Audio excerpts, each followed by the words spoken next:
give you the short story on the Maybach S600 in 10 seconds. It's an 8-inch longer, fully loaded S-Class 600. And the 8 inches longer gives you a whole bunch more room in the back. That's where the focus is on the extra length. Notably, it doesn't pick up a whole lot of extra weight. It only weighs about 230 pounds more than the short S-Class. Otherwise, the sheet metal on an S-Class versus a Maybach is so similar, you should look for the badges. The one here on the sail panel and the one on the rump. You won't find those on any other Mercedes. Now, getting into a Maybach S600 is not shockingly different than an S-Class. First thing your eyes are drawn to are the dual 12.3-inch widescreen LCD. I don't think I've got that much LCD real estate in my TV room. The one on the left, of course, are your virtual gauges, which occasionally move out of the way to allow night vision to take over the center. This big screen we've seen before. It's the command system that has navigation that is well rendered but doesn't strike any new ground. Beyond all the in-car broadcast, satellite, and external media sources, you've also got the ability to have TuneIn as a streaming radio choice and an in-car hotspot, but that's part of a telematics subscription at $450 a year. Now, all of this is driven by two controllers, no touch. German, remember. I must say, you might think this trackpad is gilding the lily with a control knob right near it, but this does wonders. That touchpad is also good for handwriting and pinch and zoom on the map. It's right about now, diving into all the menus you can access with these controls, that you realize there's too damn much going on in this car. If you are working hard enough to afford this, you don't have time to be playing with your car's menus. You're making money. Chief example, go to the HVAC ribbon of buttons here and just press the one that says menu. Then spend the next afternoon or so figuring out all the ways you can set up the climate in this car. From the temperature to the air distribution to the airflow, you can blow hard, soft, or moderate, to footwell airflow, climate mode, the air freshener, which is separate from the ionizer. Really? And similar layers and layers and layers of fussability occur on almost every system in the infotainment head unit. You don't need a loan to buy this car, you need a degree in engineering. And you know you're not in a Lexus in this car. Completely different design language, of course. But the seats are hard. A Lexus always has plush seats. This one does not.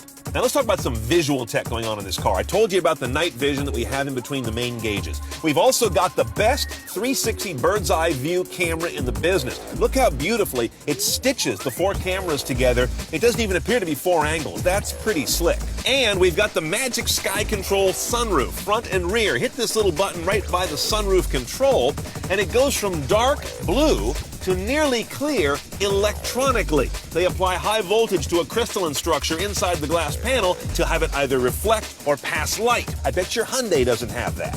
And my last visual trick to show you is this one. You find that little icon, looks like a book. And now you've enabled split view. On the passenger side right now, I'm seeing media. From the driver's side right now, you might be seeing navigation. Same screen, same time. But at this 45-degree angle, it feeds two different displays. That's pretty high. The audio in this car is off the charts, and that's bass. 1,540 watts, 24 speakers from Burmester. There's even a ceiling speaker in the rear and a separate sub in the trunk that gets its own 400-watt feed. The tweeters even rotate. I'm not sure why. And this is low tech, but really cool. The hinge on the console changes depending on where you open it. I couldn't get enough of this. I played with it all day. Now, driving the Maybach's not much different than any other S-Class. You've got this sort of old-school electronic column shifter here. Paddles on the wheel, by the way. Over here in the center console, you've got a sport or economy mode for the powertrain, and below that is ABC, not a spelling lesson. That's automatic body control. That's the active suspension, either sport or comfort. The adaptive suspension on this car is not just mechanically based, it uses a camera to look at the road and to know when there's a big bump or divot coming and pre-adjust the suspension, not wait for the impact to happen. This drives me nuts, though, about the rear compartment and the front for that matter. You don't have infinite door checks. You got old school 3-position notched hinges. This thing's gonna cut your shin off. It did it to me several times.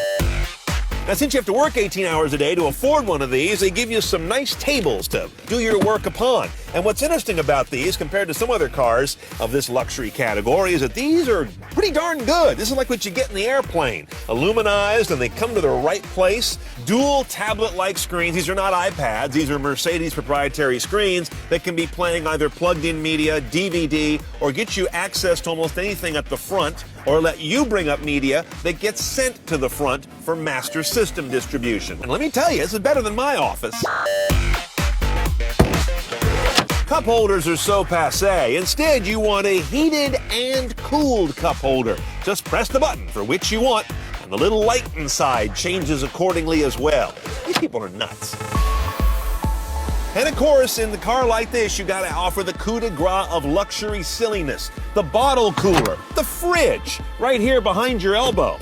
Holds a couple of what it looks like to be full-size bottles of champagne, though I'm sure they don't officially endorse that. Problem is, look how much room in the trunk it takes up. There's barely enough room for the owner's ego in there anymore.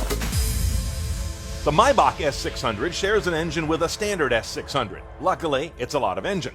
A 6-liter twin-turbo V12, doing 523 horsepower and 612 pound-feet of torque. Rear-wheel drive only through a 7-speed automatic. 0 to 60 in 5 seconds is only a half a second slower than a short S-Class, and the weight at 5269 is only 28 more pounds per inch of added length. 1320 mpg escapes single digits, but not by enough to escape a gas guzzler tax. First thing I noticed in terms of its driving behavior, though, is if you have it in this economy mode, and if you have auto start stop enabled, this may be the most laggardly driving experience on the road. Part of that is to make it a more comfortable, less transitional ride between stop and go. When you put it in sport mode, though, and trounce it, good grief. How can something this big go that fast, is what you think. We do have a head-up display on this car, which is nothing necessarily new for Mercedes, but I will say they need to go take some lessons from BMW. It's not real satisfying. The overall smoothness is incredible, as you'd expect, partly because we've got over 5,000 pounds to dampen out road undulations. In all, the power that is available, buried as it may be, the heaviness, the adaptive ride control, and of course, who knows how many hundreds or 1,000 pounds of sound deadening and insulation add up to a sublime driving experience. Okay, base, if you can call it that, a Maybach S600 is about a $193,000 proposition. But of course, we gotta go CNET style. We're gonna add a few grand to that in the following fashion. Those rear tables and heated and cooled cup holder, gotta have those for $2 grand. The fridge is $1,100. I'm gonna skip that all day long and get some trunk space. Split view, I love it, $700. Magic Sky Control is a pricey overhead toy, $5,000, but boy is that slick. And of course the gas guzzler tax, that's $1,700 you could have spent in a lot better ways, all in about 203 grand the way we would do it. Now, if you're gonna buy a car like this, you sure don't need my opinion whether you need it or not. It's not a need product, but it's a whole lot less ostentatious and over the top than the old Maybach 57s and 62s. It utterly separates driving from the chore of driving. More cars driven CNET style. Standing by now at cnetoncars.com. Click on the road.